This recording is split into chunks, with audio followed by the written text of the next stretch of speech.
یہ 20ویں صدی کے آغاز کے وقت، جسے ہم پورا کہتے ہیں مڈل ایسٹ، بلکہ صرف مڈل ایسٹ نہیں، پورا شمالی افریقہ سلطنت عثمانیہ کا حصہ تھا، خلافت عثمانیہ۔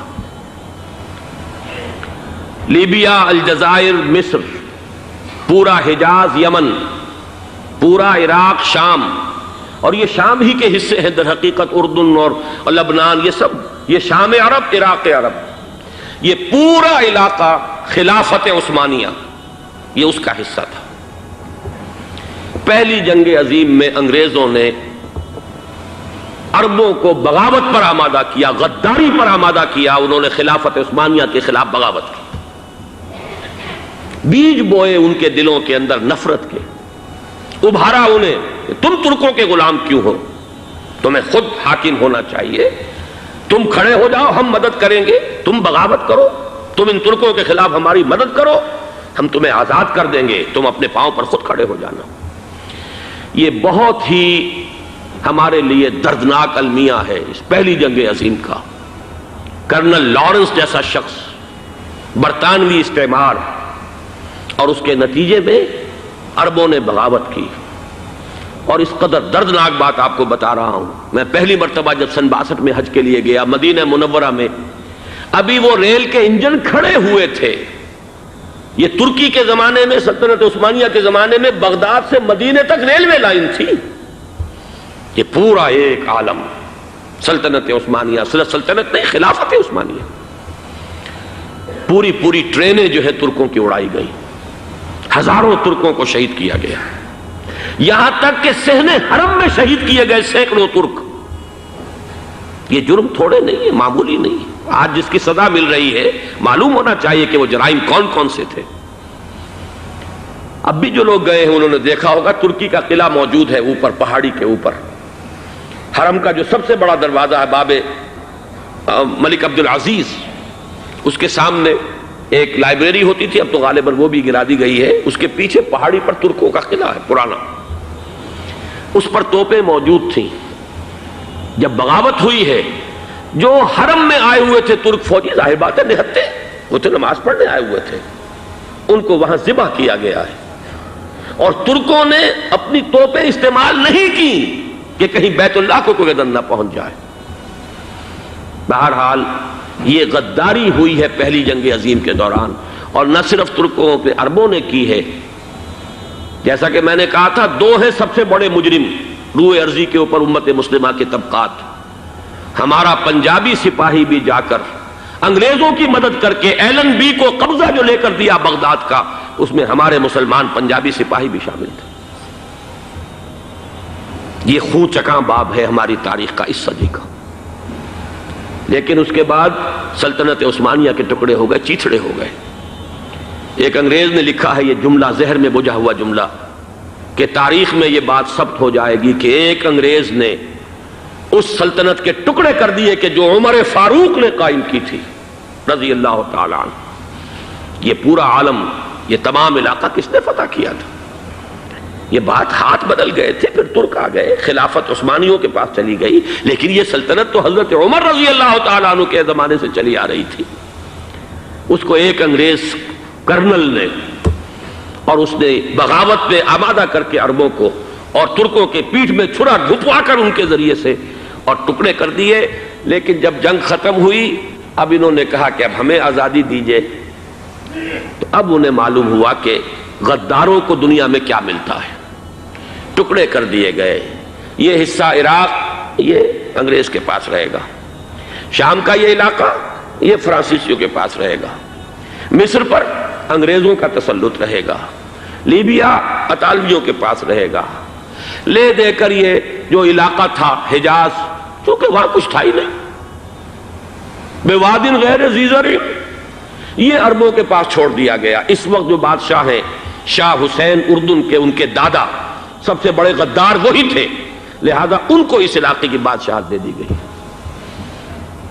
اس کے بعد نجد سے ایک تحریک اٹھی ہے، وہ سعودی جو خاندان ہے وہ نجد سے اٹھا ہے۔ نجد میں اس وقت کچھ بھی نہیں تھا، وہ تو صرف ریت کے تودے تھے اور کچھ بھی نہیں، لہذا ادھر کسی استعماری قوت کو دیکھنے کی ضرورت ہی نہیں تھی۔ وہ تو بعد میں تیل برآمد ہوا اور اس کی حیثیت ہو گئی، اور یہ امارات کا علاقہ جو ہے اس کی دنیا میں اب گویا کہ یوں سمجھیے کہ جو سب سے زیادہ اہم علاقے ہو سکتے ہیں روئے ارضی کے نقشے پر، ان میں سے ایک وہ ہو گیا. لیکن یہ اس وقت کی بات میں کر رہا ہوں، کوئی حیثیت نہیں تھی، لہذا اس کو چھوڑ دیا گیا. یہ ہے تاریخی پس منظر، یہ لکیریں جو کھینچی گئی ہیں. یہ ایک ملت اسلامیہ کو جو قومیتوں میں تقسیم کیا گیا، پھر نعرے لگوائے گئے المصر للمصریین الشام للشامیین. اب شامی ایک علیحدہ قوم ہو چکے ہیں، مصری ایک علیحدہ قوم ہو چکے ہیں، عراقی ایک علیحدہ قوم ہو چکے ہیں. یہ ساری تقسیمیں استعمار کی پیدا کرنا ہے، اس کا کوئی تعلق اسلام کے ساتھ نہیں. اب ضرورت تو اس بات کی تھی کہ استعمار کے پنجے جب یہاں سے کچھ ہٹے، دوسری جنگ عظیم کے بعد ایک دور آیا، امریکہ ابھرا ہے دنیا کی عالمی سطح پر سیاست میں. اس کے ہاں کچھ آزادی کے تصورات تھے، اس نے بھی سپورٹ کیا. برطانیہ کمزور ہو چکا تھا، وہ اتنے بڑے علاقے کو اب ہولڈ نہیں کر سکتا تھا.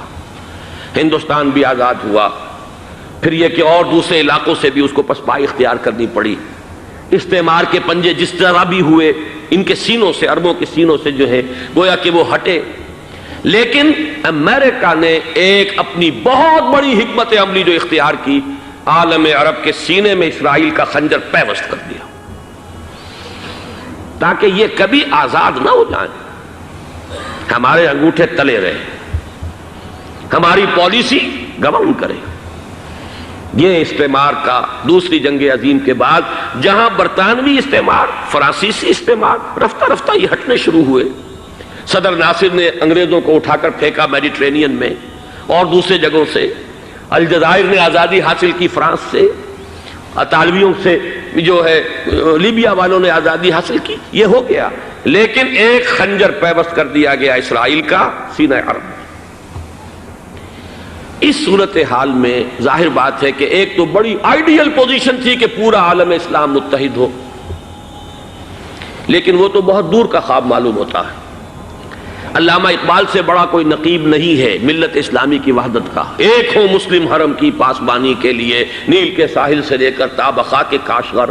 لیکن انہیں بھی اپنے لیکچرز میں کہنا پڑا کہ اس وقت جو صورتحال ہے، پورے عالم اسلام کی ایک وحدت بن جانا تو تقریباً ناممکن نظر آ رہا ہے.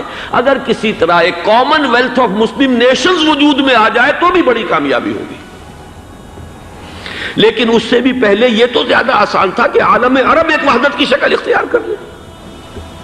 یہ تو ایک قوم ہے، اکثر و بیشتر ایک نسل یا زیادہ دو نسلیں کہہ دیجیے. شمالی افریقہ میں بربر نسل بھی ہے، باقی تو سب عرب ہے. یہ پورا عالم ایک نسل، ایک زبان، پورے اتنے رقبے کے اوپر بولے جانے والی ایک زبان، یہ تو ایک ہو جائے. افسوس یہ ہے کہ اس کا ایک ہو جانا، ایک شخصیت ابھری تھی جو مذہبی مزاج کی شخصیت تھی، جو دینی مزاج کی حامل شخصیت تھی. اگر اس کی قیادت میں عالم عرب متحد ہو جاتا تو واقعتاً ایک بہت بڑا جو ہے مرحلہ وہ طے ہو جاتا پوری عالمی ملت اسلامیہ کی ایک وحدت اختیار کرنے کا. وہ شخصیت تھی شاہ فیصل شہید کی. اور اس لفظ کے ساتھ ہی آپ کے ذہن میں آ گیا ہوگا کیوں انہیں شہید کر دیا گیا، کس نے کیا کرایا، کہاں سے تعلیم حاصل کر کے آیا تھا وہ جس نے شہید کیا شاہ فیصل شہید کو. اس کی گردن پر کون سوار تھی، وہ یہودی لڑکی کے جس کے فوٹو بھی شائع ہوئے، ایک گردن پر اٹھائے کھڑا ہوا شہزادہ اپنی ایک یہودی دوست کو، لڑکی کو. اور وہی ہے کہ جس نے جا کر پستول سے شہید کیا ہے. جان میں اچھی طرح جان لیجئے، جیسے بارہا میں نے عرض کیا ہے کہ حضرت عمر کو شہید کرنے والا کہنے کو ابو لولو فیروز تھا، لیکن اس کے پیچھے پورا ایرانی نسل پرستی کا جو پورا پس منظر ہے، اسے تو ہر شخص جس کی ذرا بھی نگاہ جو ہے جو صرف منظر کو نہ دیکھ رہی ہو، پس منظر کو بھی دیکھنے والی ہو، وہ تو جان لے گی کہ ابو لولو فیروز ایک فرد کا نام نہیں تھا، وہ ایران کا انتقام تھا عالم عرب سے. بالکل اسی طریقے سے یہ امریکی استعمار کا ہتھ کنڈا تھا، اسے محسوس ہوا. شاہ فیصل مذہبی مزاج کا شخص یہ ابھر رہا ہے، اور یہ شاہ فیصل کی حکمت عملی کا ذرا آپ اندازہ کیجئے. لاہور میں سمٹ کانفرنس ہوئی، اس میں وہ آئے، سب سے ٹاورنگ پرسنالٹی پورے اس وقت عالم اسلام کے اندر شاہ فیصل کی تھی. اور وہ گویا کہ ایک بہت ہی جس کو کہا جائے کہ ایک بہت ایلڈرلی، ایک بزرگانہ ایک شخصیت جو ہے اور انہوں نے اپنے دولت کے دروازے، عرب میں وہ مشہور تھے کہ نہایت خسیس اور بخیل انسان ہیں، اس لیے کہ وہاں وہ خرچ کرتے تھے حساب کتاب کے ساتھ، لیکن ان کے خزانے کھلے ہوئے تھے عالم اسلام کے لیے، ادھر بھی مدد ہے، ادھر بھی مدد ہے، ادھر بھی کام ہو رہا ہے، ادھر بھی کام ہو رہا ہے۔ پھر انہوں نے تیل کا ہتھیار استعمال کر کے ایک دفعہ امریکہ کو دن میں تارے دکھا دیے تھے، لہذا ان کا ہٹایا جانا سین سے یہ امریکی استعمار کے لیے لازم تھا۔